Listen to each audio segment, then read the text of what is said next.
નમસ્કાર, હું છું ગોપી ગાંગર અને આપ જોઈ રહ્યા છો નિર્ભય ન્યૂઝ। વિધાનસભાની અંદર આ વખતે વિમલ ચુડાસમા દ્વારા સવાલ ઊભા કરવામાં આવ્યા ખનન માફિયાઓને લઈને અને જૂનાગઢના ચોરવાડની અંદર જે ખનન માફિયાઓ બેફામ બન્યા છે તેને લઈને આ સવાલ ઊભા કરવામાં આવ્યા હતા। આપણી સાથે વિમલ ચુડાસમા અત્યારે જોડાયેલા છે। વિમલભાઈ, શું કહેશો? કારણ કે જે રીતે ખનન માફિયાઓ, કારણ કે ગૃહમંત્રી તો કહે છે કે કોઈને છોડવામાં નહીં આવે, એ ભાજપના નેતા હોય કે પછી પોલીસના અધિકારીઓ હોય।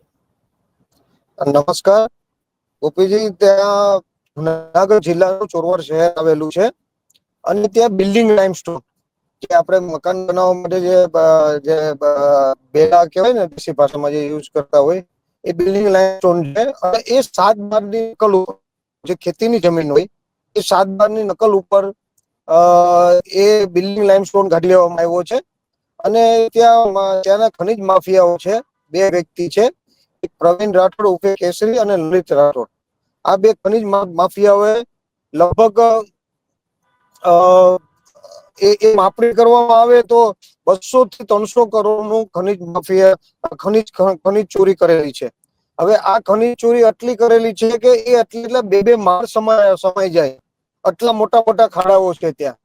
અને એ 7/12ની નકલ ઉપર આ છે એ મેં મારા લેટર પેડ ઉપર સર્વે નંબર અને આ બંનેના નામ સહિત મેં લખીને આપ્યું। હું પોતે જુનાગઢના ખનીજના અધિકારી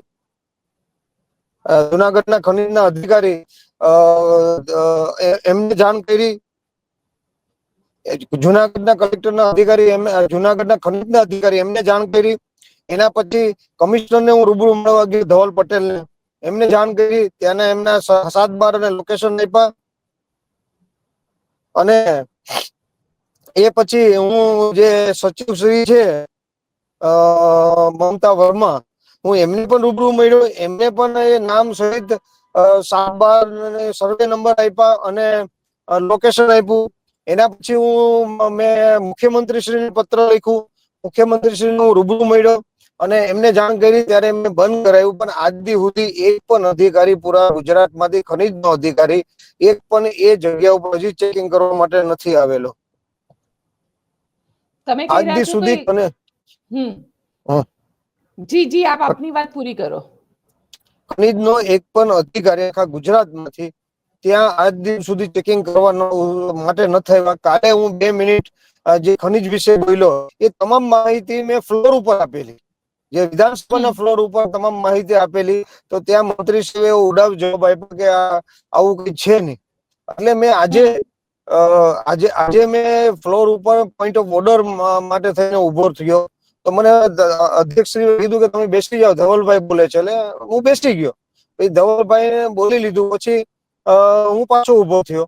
એટલે મારે તો કારણ કે એ પત્ર મેં કાલ અધ્યક્ષશ્રીના ફ્લોર ઉપર અધ્યક્ષશ્રીને પણ આપેલું હતું। ત્યાં ચાલુ વિધાનસભા અધ્યક્ષશ્રીને પણ એક ઝેરોક્ષ આપી કે મેં કીધું અધ્યક્ષશ્રી આવું બધું છે રાઇટિંગમાં, એમને આપેલો હતો। એટલે મારે તો જે વાત છે એક ધારાસભ્ય તરીકે, પ્રજાના પ્રતિનિધિ તરીકે, જે અમે વિધાનસભા આખું મહિનો હોય છે બજેટ સત્ર, તો લોકોના હિત માટે કઈ ગેરરીતિ થતી હોય, સરકારનું ધ્યાન દોરી શકાય, અધ્યક્ષનું ધ્યાન દોરી શકાય, તમામ લોકોનું ધ્યાન દોરી શકાય, જે એમના ધ્યાનમાં હોય અને લોકોને હિત અને સુખાકારી માટે કામ કરી શકીએ એ પણ ધ્યાન દોરી શકીએ। અમારા વિસ્તારના લોકો માટે પણ ખાસ કરીને કામ કરી શકીએ। અને જ્યાં ગેરરીતિ થતી હોય, જ્યારે સરકાર મોટી મોટી વાતો કરતી હોય કે કોઈ ચમરબંધીને નહીં છોડવામાં આવે, હવે દાદાનું બુલ્ડોઝર ફરશે, હવે પછી લિસ્ટ બનાવવામાં આવશે, એ લિસ્ટ બનાવવાની વાત થતી હોય ત્યારે આ લોકો ગરીબ માણસોના મકાન તોડવા માટે થઈ એને લિસ્ટ બનાવતા હોય છે, મસ્જિદ મંદિર તોડવા માટે થઈને લિસ્ટ બનાવતા હોય, ત્યારે એમને કોઈ કાયદો નથી નડતો।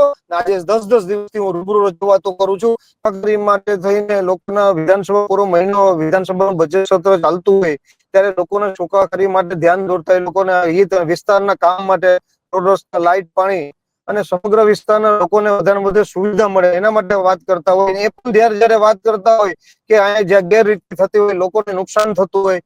કારણ કે આજે ખનીજની વાત આપણે કરીએ તો એ સમયે એ ખનીજને મને અવારનવાર ફરિયાદ આવતી, આજુબાજુ લોકો જે રહેતા હોય એની ફરિયાદ આવતી, રાત્રે 24 કલાક રાત્રે પણ ચાલુ કરતા હોય, અડધા લોકો તો ત્યાંથી રહેવા બીજી જગ્યા વહી ગયા છે। અને વધારેમાં વાત એ છે કે 7/12ની નકલ, હવે 7/12ની નકલ ઉપર એને લીઝ મળી શકે, આ ખેતીની જમીન છે ત્યાં બધાને લીઝ આપે છે 7/12 નકલ ઉપર. તો 7/12 નકલ ઉપર લીઝ નથી લેતા અને લીઝ લે તો સરકારને રોયલ્ટી ચૂકવવી પડે. સરકારને રોયલ્ટી ચૂકવવામાં આવે તો એ સરકાર પણ એ રોયલ્ટીના રૂપિયા છે એ લોકોની સુખાકારી માટે વાપરી શકે. અને એ જે રોયલ્ટીના રૂપિયામાંથી ચોરવાડ શહેરને DNF ની ગ્રાન્ટ દેવી પડે અને એ DNF ની ગ્રાન્ટ ચોરવાડના વિકાસ માટે પણ વાપરી શકાય. પણ એ અધિકારીઓ પણ નથી ઈચ્છતા કે એ ત્યાં લીઝ મંજૂર કરાવે, કારણ કે દર મહિને 5-5 લાખ રૂપિયા હપ્તો આપે છે અને એને ડાયરેક્ટ એ હપ્તા ખનીજના અધિકારીઓના ખીચામાં જાય છે. ત્યારે એ વાત મેં સરકારને કરી કે આ સરકારને આવક થાય છે, ચોરવાડ શહેરને DNF ની ગ્રાન્ટ મળી શકે તો લીઝ શું કામે નથી લેતા? તો એ સરકાર ત્યાં અધિકારીઓ બધા ખરાબ નથી હોતા, પણ ખનીજના અધિકારીઓ જે હપ્તા લે છે એ હપ્તા સેજ ગાંધીનગર સુધી પહોંચતા હોય મને એવું લાગી રહ્યું છે. કારણ કે બધામાં રજૂઆત કરવા છતાં પણ આ સરકાર કેમ એને બચાવી રહી છે?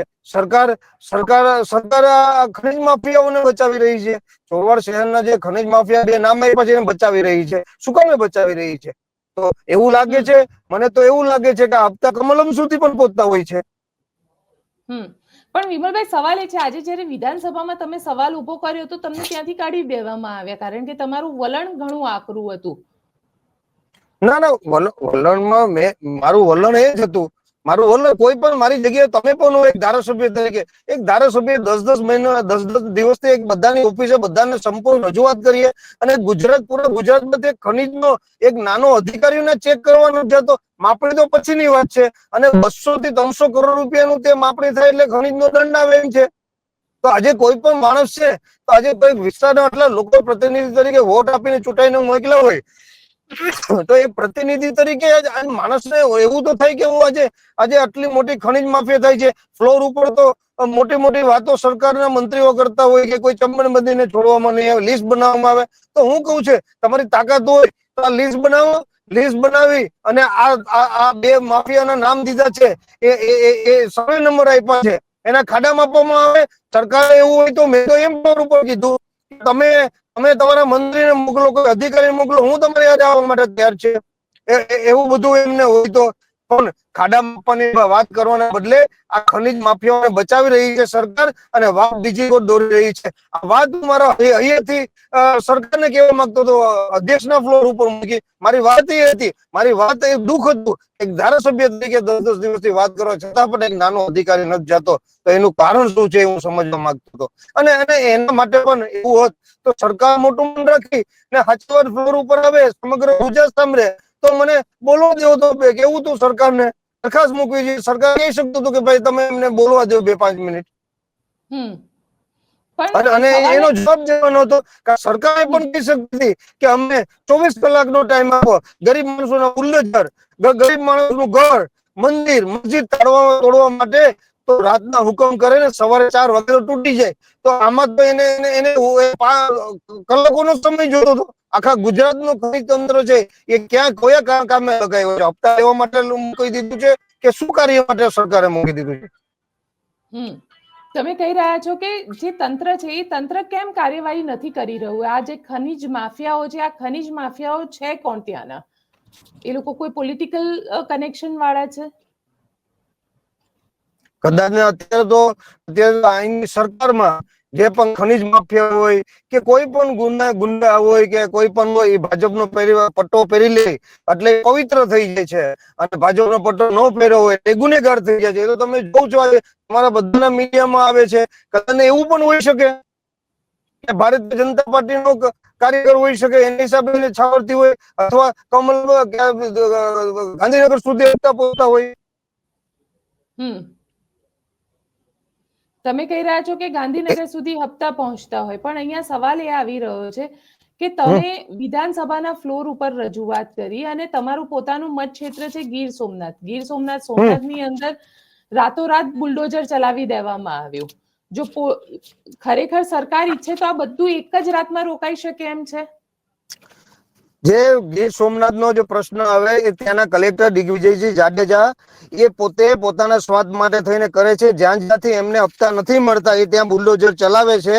અને એ પોતે પણ જે કલેક્ટર છે ભારતીય જનતા પાર્ટીનો પટ્ટો પહેરીને બેઠા છે. અને એ જ્યાં જ્યાં બુલડોઝર ચલાવે છે એ એક તરીકે કોંગ્રેસ નાના માણસનું ઘર તોડે છે, મસ્જિદ તોડે છે, મંદિરો તોડે છે. એના સિવાય પણ એનું એક ધાક જમાવે છે અને લોકો ઉપર રોપ જમાવે છે. જાણે કે તમને કહું કે એ કોઈ પણ મોટી કોઈ ફેક્ટરીઓ હોય, નાના પ્લાન નો હોય, ત્યાં બંધ કરાવી દે ને જેવા હપ્તા ચાલુ થઈ જાય એટલે એ તરત જ ચાલુ થઈ જાય. એમાં કોઈ પણ પછી સર્ટિફિકેટ ની જરૂર નથી હોતી.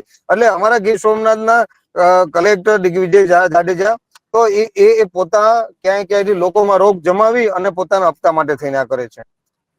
પણ જો સરકાર ખરેખર ઈચ્છે તો આ ખનીજ માફિયા એક રાતની અંદર એને રોકી શકે એમ છે? હલો, ખરેખર સરકારની ઈચ્છા છે આ રોકવાની? તમને એવું લાગી રહ્યું છે કે સરકાર ઈચ્છે તો એક જ રાતની અંદર આ ખનન માફિયાઓ ઉપર રોક લાગી જાય? સરકાર ઈચ્છે એ થઈ શકે.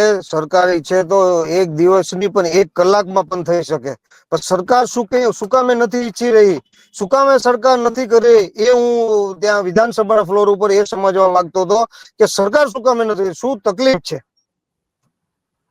કારણ તો હો જ શકે કે ભારતીય જનતા પાર્ટીનો માણસ હોય, કા પછી હપ્તા દેતો હોય. અને આટલા દિવસથી એટલા મુખ્ય અધિકારી કમિશનર ધવલ પટેલ એટલે પૂરા ગુજરાતના અધિકારી છે ખનીજના. સચિવ, મુખ્ય સચિવ મમતા વર્માજી એ મુખ્ય સચિવ છે. હવે આનાથી મોટા અધિકારી પાસે તો આપણે કોની પાસે? મુખ્યમંત્રીશ્રીને લખ્યું મેં પત્ર, મુખ્યમંત્રીશ્રીને ધ્યાન દોર્યું, એમને બંધ કરાયું. પણ તો ખનીજના અધિકારી અત્યાર સુધી ખાડા માપવા શું કામ નથી જઈ રહી? મારો પ્રશ્ન એ છે, એક અધિકારી શું ડરે છે, કોનાથી ડરે છે કે ત્યાં નથી જઈ રહી? સર્વે નંબર આપ્યા છે, બાકી તો એમ કે ભાઈ એડ્રેસ અમારી પાસે નથી. સર્વે નંબર એમને આપ્યા છે. આ બે બુટલેગર જે પ્રવીણ રાઠોડ કેસરી અને લલિત રાઠોડ, આના નામ સહિત હું આપું છું.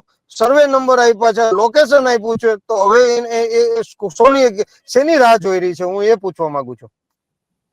બિલકુલ વિમલભાઈ, આશા રાખીએ કે ત્યાં આગળ એક્શન લેવાય તમારી રજૂઆત બાદ. અને અત્યારે આપ અમારી સાથે જોડાયા તેના માટે આપનો ખૂબ ખૂબ આભાર. ધન્યવાદ. તો આપ શું વિચારો છો? આ ખનીજ માફિયાઓ વિરુદ્ધ જે કાર્યવાહી છે એ કાર્યવાહી કેમ નથી થઈ રહી? આ સવાલ વિમલ ચુડાસમા ઉભો કરી રહ્યા છે. કારણ કે ક્યાંક ને ક્યાંક એવું પણ કહેવાય રહ્યું છે કે ગૃહ વિભાગ ઈચ્છે તો એક જ રાતની અંદર બધું જ રોકાઈ શકે. કારણ કે જે રીતે સોમનાથની અંદર ઇલીગલ કન્સ્ટ્રક્શન ઉપર બુલડોઝર ચાલ્યા, પરંતુ આ ખનીજ માફિયાઓ ઉપર ક્યારે કાર્યવાહી થશે? આપ શું વિચારો છો? મને કોમેન્ટ બોક્સમાં ચોક્કસથી લખીને જણાવજો. અમારી ચેનલ નિર્ભય ન્યૂઝને લાઇક, શેર અને સબસ્ક્રાઇબ કરવાનું ભૂલશો નહીં. આભાર.